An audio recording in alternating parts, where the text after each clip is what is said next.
It's about a 0.75% conversion on paid subscriptions, but there's a hidden layer of revenue that we saw, and that's ad money. If people stay on the site longer, more ads serve. If people stay on the site longer, they're invested more. What that means is they are more likely to share that site with their friends, which brings us more free or paid users without us having to spend a dime on customer acquisition.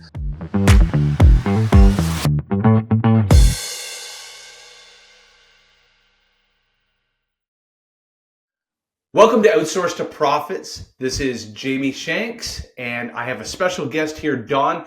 Don, why don't you take a moment to introduce yourself, and then I'll set up the topic of the week.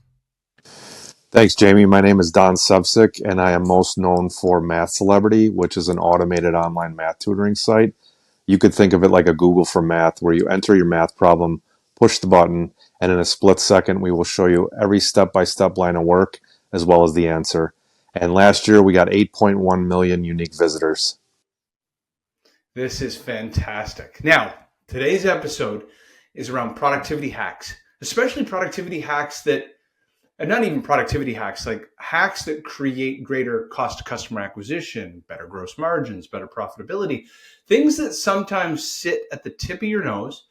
And there's a concept called reading the label from within inside the bottle. And what happens as founders and CEOs, and this is why we join masterminds, this is why I'm a member of, say, Collective 54. It's a membership of professional services founders.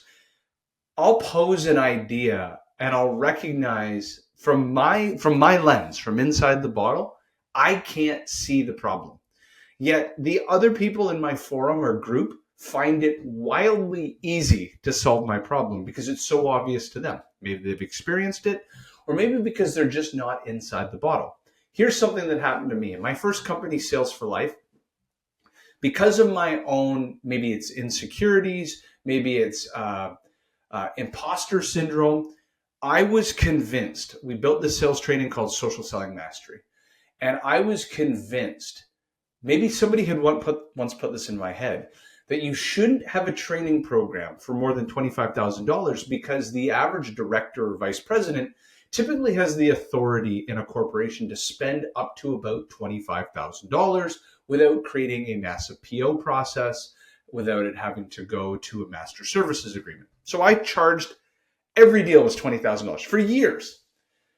And I started taking on mentors, and they helped chip away at this problem.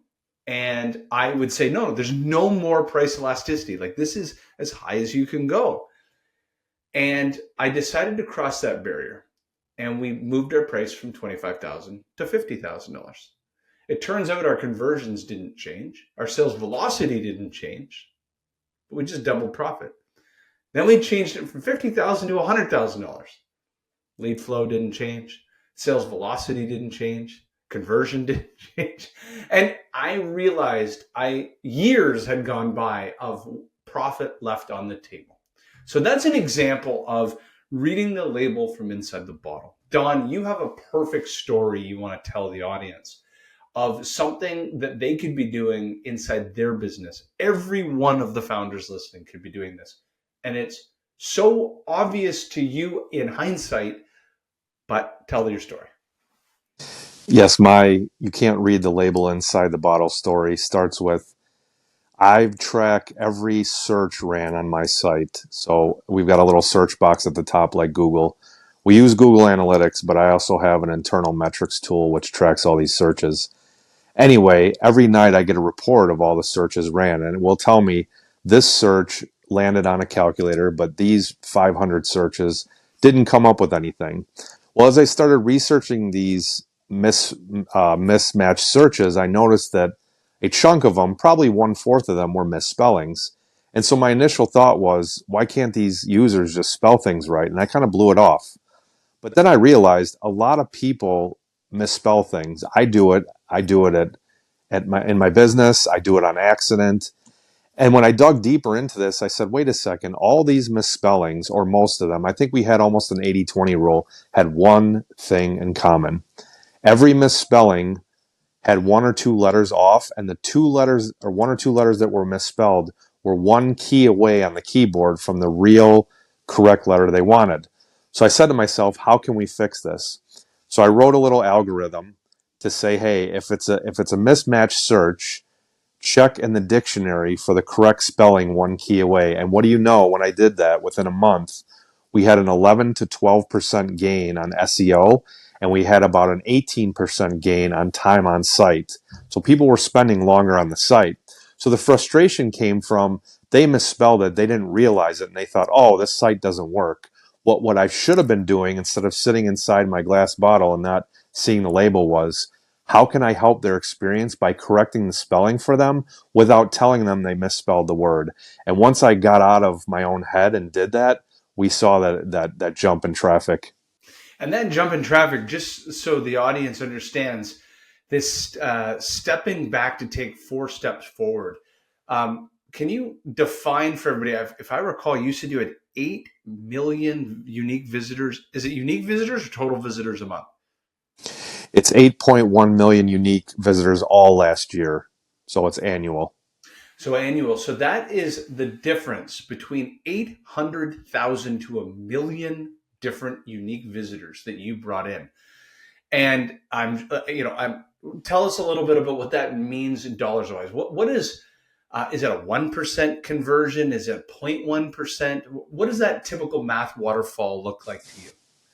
It's about a 0.75% conversion on paid subscriptions, but there's a hidden layer of revenue that we saw, and that's ad money.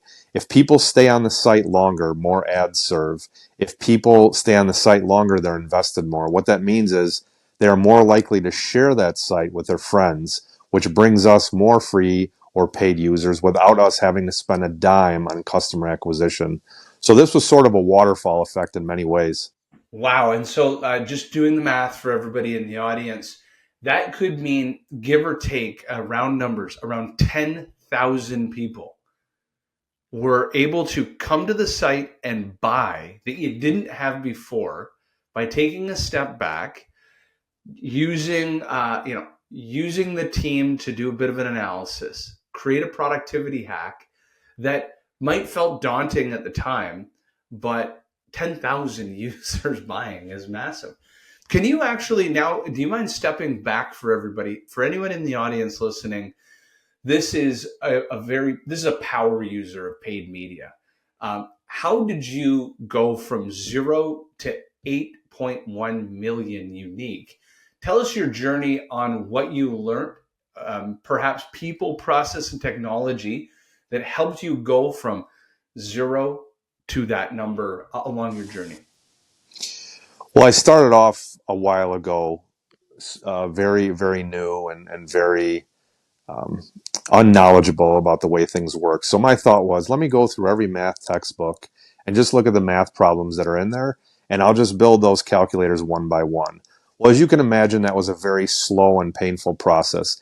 And it was good because we built stuff that people wanted, but here was the big breakthrough, which took us from maybe 1 or 200,000 users a year in our 5th or 6th year to over 2 million 2 years later. And it was this: we started tracking the searches that people ran on our site. And the breakthrough was we were building things we thought they wanted. We weren't building things the way they asked for things. So by that, I mean, I thought, oh, I'll build an equation calculator and call it the equation calculator.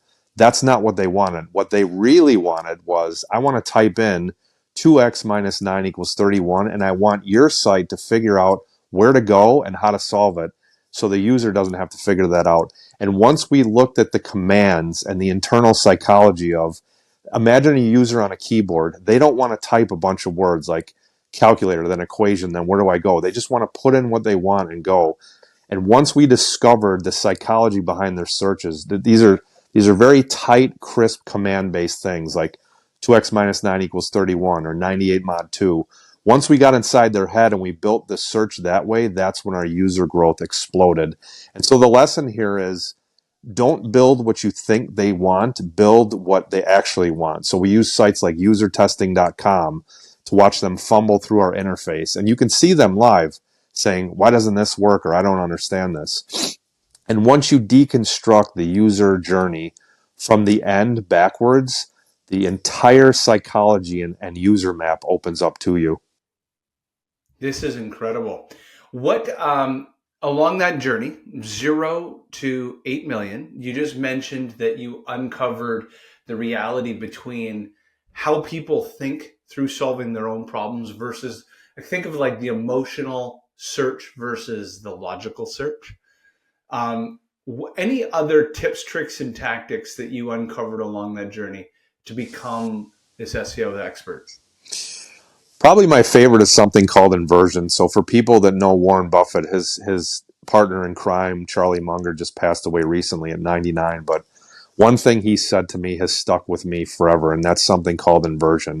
And so for your listeners, inversion is instead of thinking about how to do something right, think about all the ways you would do it wrong or screw it up, and then just eliminate it.